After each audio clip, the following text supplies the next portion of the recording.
CMR ఇప్పుడు మరింత వైభవంగా విశాలంగా మన ఉప్పల్లో గ్రాండ్ రీఓపెనింగ్ 28 మార్చ్. నమస్తే, వెల్కమ్ టు సుమన్ టీవీ. ప్రస్తుతం మనతో పాటు ఉన్నారు సీనియర్ పొలిటికల్ అనలిస్ట్ చంద్ర శ్రీనివాస్ గారు. Hello sir. హలో అండి. సార్, ఇప్పుడు ఏదైతే కూటమి నడుస్తుందో ఏపీలో మనకి టీడీపీ, బీజేపీ అండ్ జనసేన, ఈ కూటమిలో టికెట్ ఎవరికైతే రాలేదో ఆ నాయకులందరూ కూడా వైసీపీ చేస్తున్నటువంటి కుట్రలో భాగంగానే మాకు టికెట్లు రాలేదు అనే వ్యాఖ్యలు చేస్తున్నారు. నిన్న మొన్నటి వరకు మనం చూడొచ్చు, రఘురామకృష్ణరాజు గారు అదే వ్యాఖ్యలు చేయడం జరిగింది. ఇప్పుడు రీసెంట్గా ఈరోజు మనకి రామకృష్ణారెడ్డి కూడా అదే వ్యాఖ్యలు చేస్తూ వస్తున్నారు. ఇలా చేయడం ఎంతవరకు కరెక్ట్? ఇది కూటమికి ఇబ్బంది కలిగించదా? అసలు వైసీపీకి వీళ్ళకి టికెట్ రాకపోవటానికి అసలు ఏం సంబంధం? డెఫినెట్గా అండి. అంటే ఇప్పుడు ఆయన సాక్షాత్తు ప్రెస్ మీట్ పెట్టి టికెట్ రాకపోయే తలకి ఆయన అక్కస్ని వెళ్ళగక్కాడు మీడియా ముందు. ఎందుకంటే ఎప్పుడూ ప్రజల్లో ఉన్నాడు. మన అందరికంటే ఎక్కువగా జగన్మోహన్ రెడ్డి బాధితుడు. జగన్మోహన్ రెడ్డి గారు ఆయన్ని ఆ ట్రీట్మెంట్ ఇచ్చిన కాడి నుంచి ఆయన ఎప్పుడు కూడా 4 సంవత్సరాలు ఎంపీ అయ్యింది కూడా అడుగు పెట్టాల సొంత నియోజకవర్గంలో 100 కోట్ల ఆస్తులుండి. ఆయన మానసికంగా ఫిక్స్ అయిపోయాడు, జగన్ ఎట్లయినా గది దింపాలని. ఆయన అన్ని రకాల ప్రయత్నాలు చేశాడు. కూటమికి కలవాలని, పవన్ కళ్యాణ్ గారు జనసేన టీడీపీ కలవాలి, బీజేపీ కలవాలని మొదటి నుంచి అనుకుంటున్నాడు, చెప్తున్నాడు. ఆ దిశగా మన సభలో కూడా ఆయన చెప్పింది ఏంటి, తడపటి కూడా డెఫినెట్గా నేను ఎంపీగా కూటమి తరపున పొడి చేస్తున్నాడు, ఎవరి వాళ్ళ అనుమతి లేకుండానే. ఇప్పుడు బీజేపీ మరి ఎక్కడ కమిట్మెంట్ ఎక్కడ దెబ్బతింది అనేది అర్థం కాని పరిస్థితిలో ఉంది. సాక్షాత్ ఆయన చెప్పాడు, ఏం చెప్పాడు, తర్వాత నాకు సోము వీర్రాజు ద్వారా జగన్ కలిసి వీళ్ళిద్దరు కలిసి నాకు టికెట్ రాకుండా చేశారంటున్నాడు. మరి ఆ వాతావరణం టికెట్ రాకుండా చేశారంటే మరి టీడీపీ ఏం చేస్తుంది? ఈ కూటమి పొత్తుకి రఘురామకృష్ణరాజు కూడా హెల్ప్ చేశాడు కదా. అదే సమయంలో టీడీపీ కూడా ఆ సీట్ నాకు మా రఘురామకృష్ణరాజు కావాలని అడగొచ్చు కదా. వాళ్ళు అడగలేదు, జనసేన తరపు నుంచి కాదు, చంద్రబాబు నాయుడు అడగలేదు, బీజేపీ చేయగా. అటువంటి పరిస్థితుల్లో నాకు ఈ విషయంలో జగన్ నన్ను కక్ష సాధింపుతో నాకు టికెట్ రాకుండా చేశాడు. అది మొన్నటి క్వశ్చన్. మీరు ఈరోజు అన్నట్టు ఈయన రామకృష్ణారెడ్డి అనపర్తి ఆల్రెడీ కేటాయించి సీటు ప్రజల్లో విశేష ప్రజాదరణ ఉంది. ప్రజలందరూ ఆయన అంటున్నాడు పక్కా సీటు గెలిచి ఆ సీట్లో టికెట్ లేదు అంటే, బీజేపీకి ఎలకేట్ చేసాం మీరు లేరు అంటే ఆయన అర్థనాదాలు, చివరికి సైకిల్లో కూడా మంటలు వేసి కట్టప్పలాగా మారిపోయాడు చంద్రబాబు అని అదే పార్టీ, సొంత పార్టీ ఆరోపిస్తున్నారంటే మరి దాన్ని బట్టి ఎక్కడ లోపం? ఒకవైపు వైసీపీ జగన్ కలిశారంటున్నారు, ఒకవైపు టీడీపీని విమర్శిస్తున్నారు. అసలు ఏపీలో బీజేపీకి అసలు స్కోపే లేదు, అసలు సీట్లే కంప్లీట్ అసలు గెలిచే అవకాశము లేదు అసలు వాళ్ళకి సీట్లు కేటాయించడం విషయంలో కూడా. కానీ అసలు ఆ స్కోప్ లేని బీజేపీకి ఈరోజు ఎందుకు జనసేన కానీ టీడీపీ కానీ వాళ్ళు ఎక్కడ అడిగితే అక్కడ టికెట్లు కేటాయించడం జరుగుతుంది? ఇప్పుడు స్కోప్ లేదు అని మీరు అనుకుంటున్నారు. స్కోప్ లేని బీజేపీ ఒక 4 ఎంపీల నుంచి ఇప్పుడు 400 ఎంపీలు మాకు కావాలని ఉంది. కాంగ్రెస్ కనుమరుగే పరిస్థితిలో ఉంది. అటువంటిది వాళ్ళు నార్త్ ఈస్టర్న్ స్టేట్స్లో ముందుకెళ్ళిపోయారు. దక్షిణ భారతదేశం మీద ఇప్పుడు దృష్టి పెట్టారు. దక్షిణ భారతదేశంలో ఆంధ్ర, తెలంగాణ ఈ ఎంపీలు చాలా కీలకం. దీంతోపాటు పక్కనున్న కర్ణాటక స్టేట్ కూడా ఇంపార్టెంట్. ఆ దిశగా 25 ఎంపీ సీట్లు వాళ్ళని తేలిగ్గా వదులుకోరు. అన్కండిషనల్గా 22 ఎంపీ సీట్లు పూర్తిగా సపోర్ట్ చేశారు జగన్మోహన్ రెడ్డి గారు. ఏది మిత్రపక్షంగా సభలో, రాజ్యసభలో కావచ్చు, పార్లమెంట్ ఏ బిల్లు వచ్చినా కానీ వీళ్ళు యాక్సెప్ట్ చేశారు. Special status అడగలేపారు.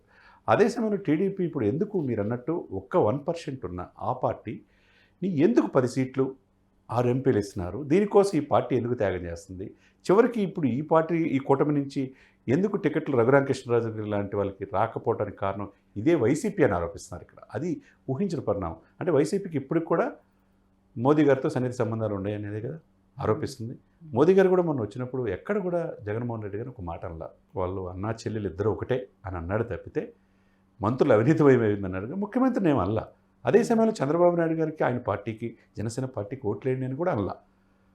దీనింటికంటే ముఖ్య విషయం, ఈ కూటమి మేము చిరకాల వంచైన అమరావతి రాజధానిగా చేసే బాధ్యత నాది, పోలవరం పూర్తి చేసే బాధ్యత నాది, స్పెషల్ స్టేటస్ తీసుకొచ్చే బాధ్యత నేను తీసుకుంటానని మాట కూడా అనలా. ఇవన్నీ ఎలా కనపడుతుంది? దీని వెనక వీళ్ళతో సన్నిహిత సంబంధాలు ఉంటానే జగన్ గారు కీలకమైన విషయాల్లో మాకు సీట్లు రాకుండా చేస్తున్నారనేది వాళ్ళ ఆరోపణ. అంతే కదండి. ఆ విధంగా బీజేపీని ఒకవైపు అంటున్నారు వాళ్ళు. ఇక్కడ బీజేపీ కూడా స్ట్రాంగ్ సీట్లు కొన్ని టీడీపీని తీసుకోబట్టి టీడీపీలో వ్యతిరేకత వస్తుంది. అదే ఈ విషయంలో జనసేన నుంచి వ్యతిరేకత వస్తుంది. ఇప్పుడు ఉదాహరణ వెస్ట్ విజయవాడ మొదటి నుంచి 10 సంవత్సరాల నుంచి పవన్ కళ్యాణ్ గారిని కనిపెట్టుకుని బీసీ సమాజానికి చెందిన వ్యక్తి Pothina Mahesh ticket already confirm అన్నారు పొత్తులో భాగంగా. ఆయనకి ఇప్పుడు సీఎం ఈయన సుజనా చౌదరి వచ్చేసరికి టికెట్ లేదు. ఆయన ఏ పార్టీ నుంచి ఏ పార్టీకి వచ్చినా వాళ్ళు సీఎం రమేష్ కావచ్చు, సుజనా చౌదరి కావచ్చు, వాళ్ళ ఆటలు అలానే సాగుతూ ఉంటాయి, వాళ్ళ వ్యాపారాలు అలానే ఉంటాయి. వాళ్ళ మీద ఎన్ని ఆరోపణలు వచ్చినా, బ్యాంకు ఇది వచ్చినా కానీ ఏది వచ్చినా కానీ చూడండి వాళ్ళిద్దరు కూడా టీడీపీ చంద్రబాబు నుంచి బీజేపీకి వెళ్ళినా వాళ్ళకి సీట్లు అంతే కదా. కేటాయించడం అనేది అనకాపల్లి సీఎం రమేష్కి వచ్చింది. అక్కడ మొదటి నుంచి పోరాడుతున్న జీవీఎల్ నరసింహారావు మాధవ్ పరిస్థితి ఏంటి? వాళ్ళకి సీట్లు లేవు. ఇకపోతే సోమవీర్రాజు పరిస్థితి వాళ్ళకి సీట్లు లేవు. ఇకపోతే విష్ణువర్ధన్ రెడ్డి పరిస్థితి సీట్లు లేవు. ఇక్కడ సుజనా చౌదరి దిగాడు, పారాచూట్ లాగా అక్కడ దిగేశాడు, సీట్ తీసేసుకున్నాడు. ఇక్కడ కూటమిలో పోటీ చేద్దాం అనుకున్న వాళ్ళకి అక్కడ రక్తాభిషేకం చేశాడండి ఆయన.